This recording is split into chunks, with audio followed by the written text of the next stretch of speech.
Class 11 ইংরেজিতে আমাদেরকে textual grammar practice করতে হয়। সেখানে যে আইটেমগুলো আছে সেগুলো হচ্ছে voice change, narration change, joining, transformation, splitting ইত্যাদি জিনিসগুলো আমাদের গ্রামার হিসেবে প্র্যাকটিস করতে হয় ক্লাস 11 ইংরেজিতে।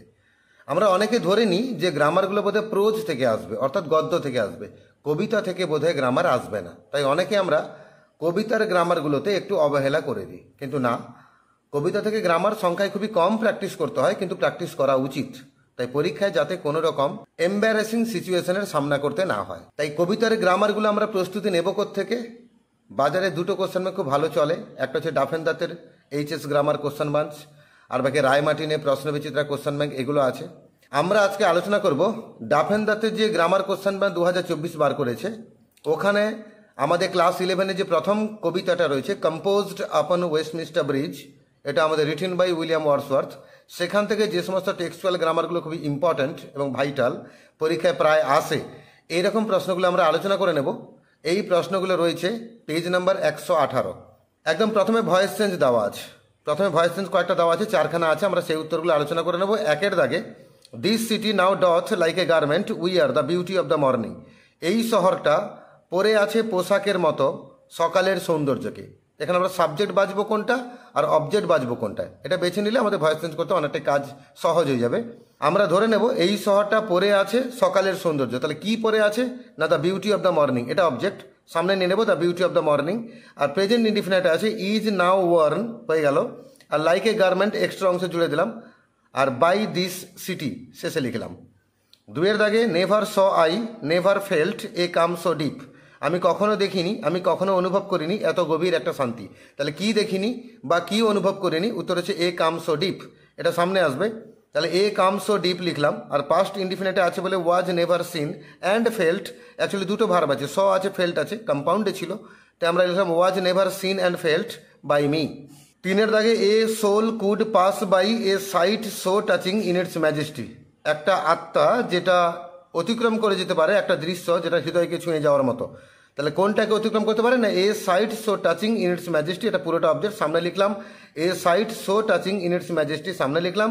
আর কুড আছে মানে কুড বি লিখবো, আর মেন ভার্ব এখানে ফ্রেজাল ভার্বের আকারে ছিল পাস বাই, সেটাকে আমরা থার্ড ফর্ম করলাম পাস্ট বাই, প্লাস ভয়েস চেঞ্জের নিয়ম অনুযায়ী একটা বাই লাগবে, আর এ সোলটা পেছনে গেল। ইন্টারেস্টিং বাক্য, এখানে বাই দুবার দেখতে পাচ্ছ, তবে ঘাবড়ে যাবে না, একটা বাই ছিল ভার্বের বাই, ফ্রেজাল ভার্ব হিসেবে ছিল বলে, আর আরেকটা বাই আমাদের ভয়েস চেঞ্জের নিয়ম অনুযায়ী যে বাই জুড়তে হয় সেই বাইটা আমরা এখানে লিখলাম। তাই দুটো বাই পাশাপাশি বসলো, দারুণ একটা বাক্য, মনে রাখার মতো। চারের দাগে I never felt a calm so deep, আমি কখনো অনুভব করিনি এত গভীর একটা শান্তি, তাহলে এ কাম সো ডিপ সামনে চলে এলো, was never felt by me. এবারে আমরা কিছু জয়নিং আলোচনা করে নেব। একের দাগে দিচ্ছে one could pass by a sight so touching in its majesty, he would be dull of soul, একজন লোক যে হৃদয়কে ছুঁয়ে যাওয়ার মতো এই সৌন্দর্যকে অতিক্রম করে চলে যাচ্ছে, সে হচ্ছে মূর্খ হৃদয় বিশিষ্ট মানুষ। একে যখন কমপ্লেক্স করব আমরা এই ওয়ান শব্দটার পরে হু জুড়ে দেবো, আর এখানে হি বাদ দেবো, বাকি পুরো ওয়ান থেকে শুরু করে সোল অব্দি যা আছে তাই লিখবো। পুরো অ্যান্সার একবার বলছি, one who could pass by a sight so touching in its majesty would be dull of soul, মানে সেই ব্যক্তি যে এই সৌন্দর্যকে অতিক্রম করে চলে যাচ্ছে সে হচ্ছে মূর্খ হৃদয়ের মানুষ। তাই আমি একটু সংক্ষেপে লিখলাম তোমাদের বোঝার সুবিধার জন্য, মনে রাখারও সুবিধা হবে যে কোন কোন জায়গা মেনলি পরিবর্তন হচ্ছে। তোমরা পরীক্ষা খাতে কিন্তু এভাবে লিখবে না, পুরো বাক্যে লিখতে হবে, যেমনটা আমি ফুল অ্যান্সারটা পড়ে শোনালাম। দুয়ের দাগে this city now doth we are the beauty of the morning, she wears it like a garment, এই শহর পরে আছে সকালের সৌন্দর্যকে, সে পরেছে পোশাকের মতো। একে যখন সিম্পল করব আমরা এই আন্ডারলাইন করা অংশটা বাদ দিয়ে দেবো, বাকি পুরোটা তুলে দেবো, উত্তর হয়ে যাবে। ফুল অ্যান্সারটা বলছি, this city now doth we are the beauty of the morning like a garment. তিনের দাগে the river glides it glides at his own sweet will, নদীটা প্রবাহিত হচ্ছে, সে প্রবাহিত হচ্ছে তার নিজস্ব আপন মধুর মহিমায়।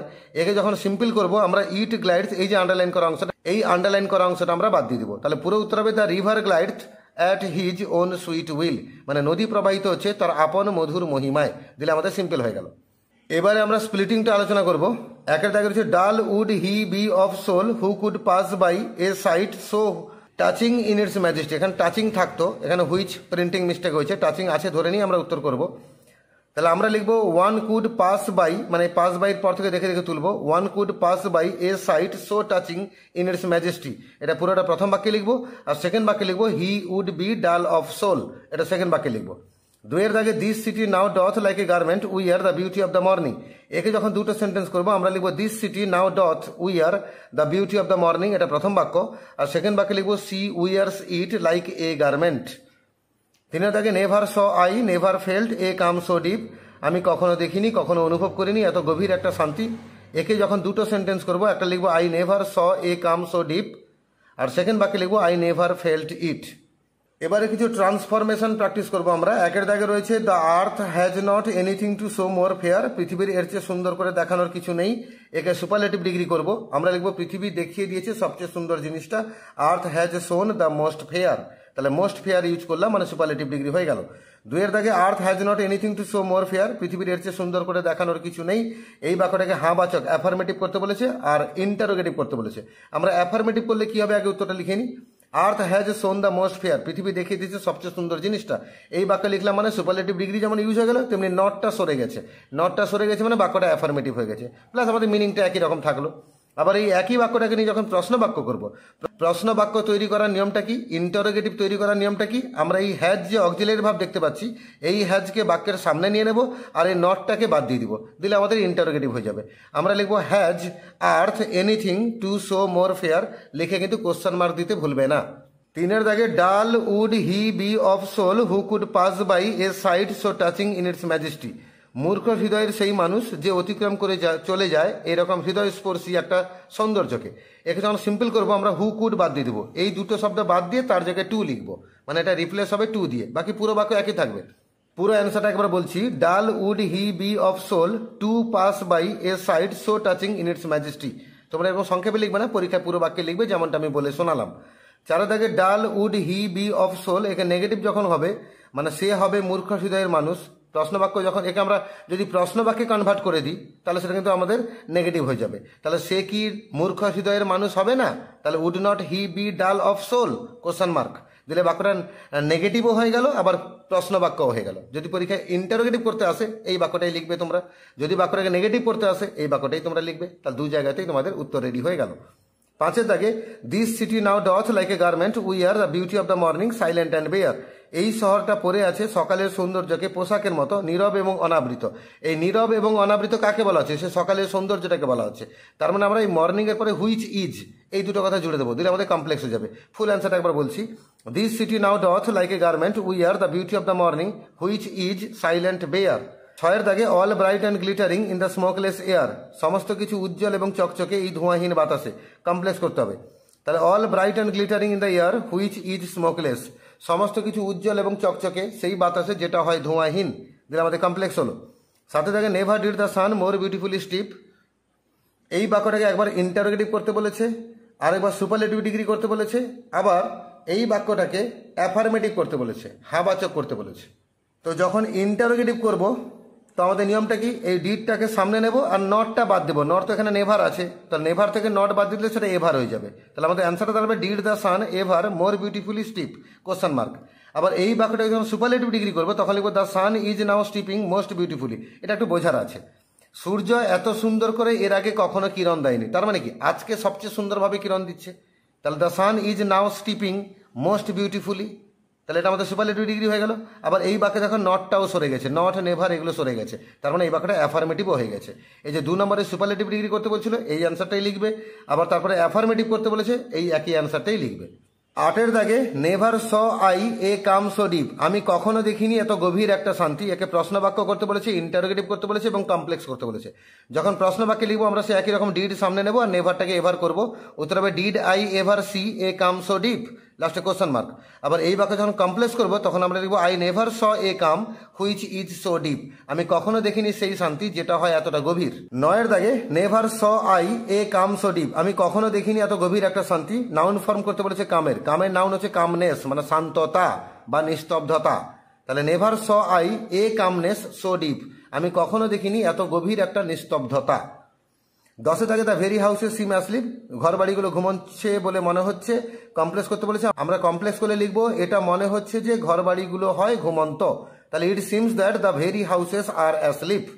11 দাগে all that mighty heart is lying still, complex করতে বলেছে, আমরা লিখবো all that heart which is mighty is lying still.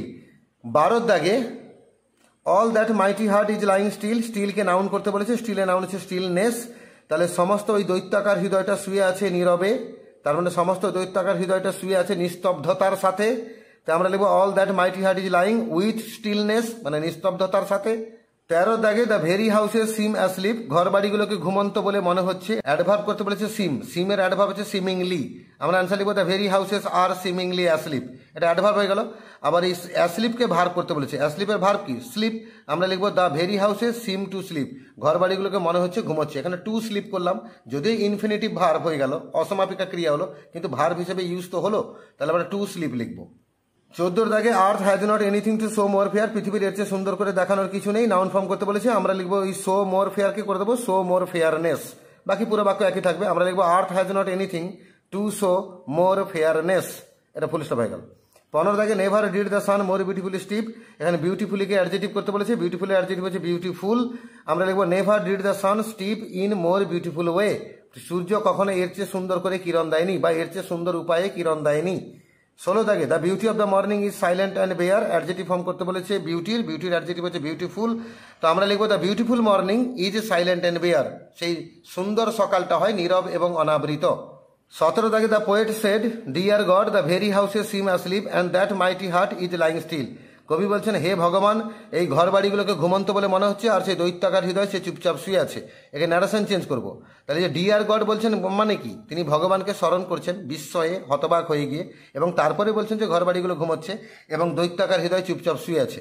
তো আমরা লিখবো the poet remember god in wonder, মানে কবি বিস্ময়ে ভগবানকে স্মরণ করছেন।